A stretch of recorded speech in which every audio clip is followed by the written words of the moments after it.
This channel does not promote any violent, harmful, or illegal activities. All content provided by this channel is meant for an educational purpose only. Top quality और consistent performance के लिए सिर्फ silver pump नाम याद रखना। Super numeric post ক্রিয়েশনের মমতা বন্দ্যোপাধ্যায় জেলে যাবেন তা নয়, কিন্তু মমতা বন্দ্যোপাধ্যায় এই যে দুর্নীতি তদন্ত চলছে, এই নবম দশমের দুর্নীতি কে শুরু করেছিল? মমতা বন্দ্যোপাধ্যায়। ইনসান আলীর চাকরি কে দিয়েছে? মমতা বন্দ্যোপাধ্যায়। ইললিগাল অ্যাপয়েন্টমেন্ট দেওয়ার ক্ষেত্রে ওনার ইনভলভমেন্ট থাকলে উনি জেলে যাওয়ার সম্ভাবনা প্রভূত, কারণ ইনসান আলীদের র্যাঙ্ক জাম্প করে চাকরি মমতা বন্দ্যোপাধ্যায় নিজের হাতে ধরে দিয়েছেন। আমি সরাসরিভাবে ফিরদৌস শামীমের কাছে চলে যাব। আমি প্রথম যেটা জানতে চাইবো যে আজকে আদালত কি জানালো? আজকে আদালত জানিয়েছে যে ওই সুপার নিউমেরিক পোস্ট ক্রিয়েশনের যে ক্যাবিনেট ডিসিশন, সেই ডিসিশনের এগেনস্টে যে সিবিআই তদন্ত সেটা খারিজ করেছে, কিন্তু অন্যান্য সিবিআই তদন্ত যেমন চলছিল সেরকম চলবে।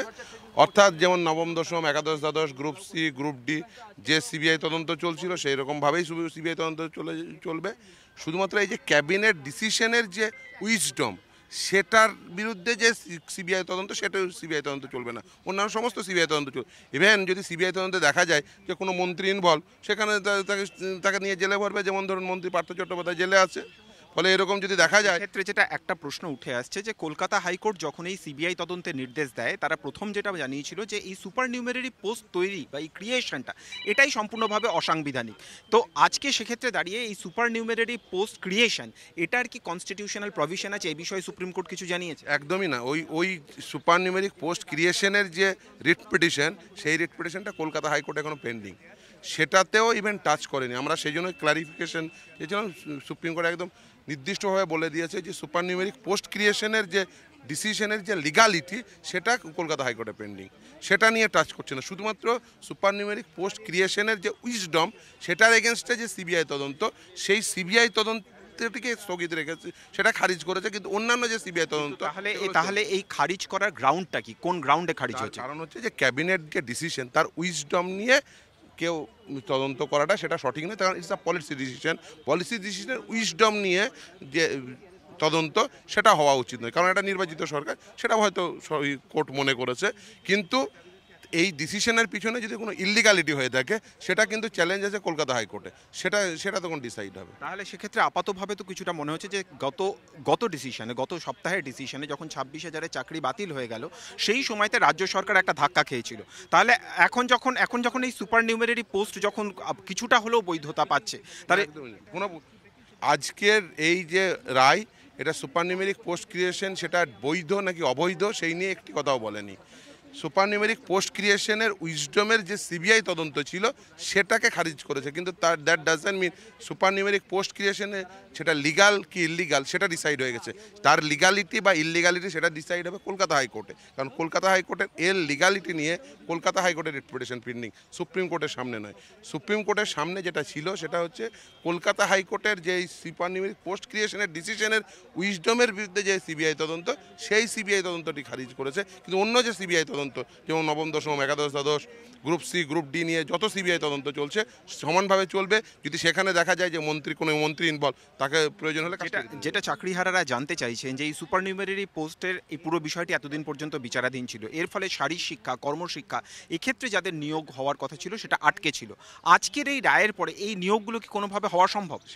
সেটা ঠিক করবে কলকাতা হাইকোর্ট, কারণ কলকাতা হাইকোর্টের রিট পিটিশন পেন্ডিং। সেই জন্য তো আজকে ক্লিয়ার হয়ে গেছে যে এর লিগালিটি সেটা ডিসাইড করবে Kolkata high court, not supreme court. তার কারণ কোর্ট অফ ফার্স্ট ইনস্ট্যান্স হচ্ছে কলকাতা হাইকোর্ট। কলকাতা হাইকোর্টে সেখানে রিট পিটিশন দায়ের হয়েছে, সেখানে পেন্ডিং, এই ডিসিশনটা পেন্ডিং। ফলে এই ডিসিশনটা, কারণ এবং সুপার নিউমেরিক পোস্ট ক্রিয়েশনের যে যদি ক্যাবিনেট মেমো দেখেন, সেখানে কিন্তু কলকাতা হাইকোর্টের আউটকামের উপর নির্ভর করবে, ওটা লেখা ছিল বলেই কিন্তু এটা বেঁচেছে। ফলে কলকাতা হাইকোর্টের পেন্ডিং রিট পিটিশনের ভবিষ্যতের উপরই ডিপেন্ড করবে যে সুপার নিউমেরিকের লিগালিটি রয়েছে কি রয়নি। কিন্তু সুপ্রিম কোর্ট যখন স্পষ্টভাবে জানিয়ে দিচ্ছে যে এই সুপার নিউমেরিক পোস্ট ক্রিয়েশনের ক্ষেত্রে একটা রাজ্য সরকারের কিছুটা তাদের ক্ষমতা রয়েছে, কারণ এক্ষেত্রে তারা কোনোভাবে হস্তক্ষেপ করলো না, তাহলে সেক্ষেত্রে দাঁড়িয়ে হাইকোর্টে নতুন করে কি বিচারটা হবে? অবশ্যই, কারণ হচ্ছে সুপার নিউমেরিক পোস্ট ক্রিয়েশনে যে করা হয়েছে, সেটা আমরা যখন আর্গুমেন্ট করবো, তো কারণ ভ্যাকেন্সি কীভাবে ক্রিয়েট হয় তারও একটা আইন রয়েছে। আজকে কিন্তু সেই আর্গুমেন্ট হয়নি। ভ্যাকেন্সি আপনার ইচ্ছা হলো আমি কাউকে চাকরি দিয়ে দিলাম, এরকম করে হয় না। তাহলে অন্য আপনার পছন্দের 50 জনকে চাকরি দিলেন, আর বাকি জনদের চাকরি দিলেন না, এইভাবে তো হয় না। সুপার নিউমেরিক পোস্ট ক্রিয়েশন ইচ্ছা হলো আর করে দিলাম। কখন ক্রিয়েট হয়? যখন ধরুন দীর্ঘদিন চাকরি করছে, লিগালিটি হয়নি, তখন সেটা নিয়ে হয়তো একটা পোস্ট ক্রিয়েট হলো, সেটা নিয়ে সুপার নিউমেরিক পোস্ট ক্রিয়েট হতে পারে। কিন্তু ইচ্ছা হলো, আমার মনে হলো আমি সুপার নিউমেরিক পোস্ট ক্রিয়েট করবো, সেটা হতে পারে না। একটা রাজনৈতিক লড়াইও শুরু হয়ে গিয়েছে। কিছুক্ষণ আগেই কল্যাণ বন্দ্যোপাধ্যায় টিভি9 বাংলার সঙ্গে কথা বলছিলেন। তিনি জানিয়েছেন সরাসরিভাবে যে আজকের এই নির্দেশের পরে সিপিএমের আইনজীবীরা কি করবেন। বিকাশ রঞ্জন ভট্টাচার্য আপনার নাম করে, শামীমের নাম করে তিনি বলছেন যে, কল্যাণ বন্দ্যোপাধ্যায় বলছেন যে সিপিএমের আইনজীবীরা এবার কি করবেন, কারণ সুপার নিউমেরিক পোস্ট আইনি বৈধতা পেয়েছে বলে তিনি দাবি করছেন।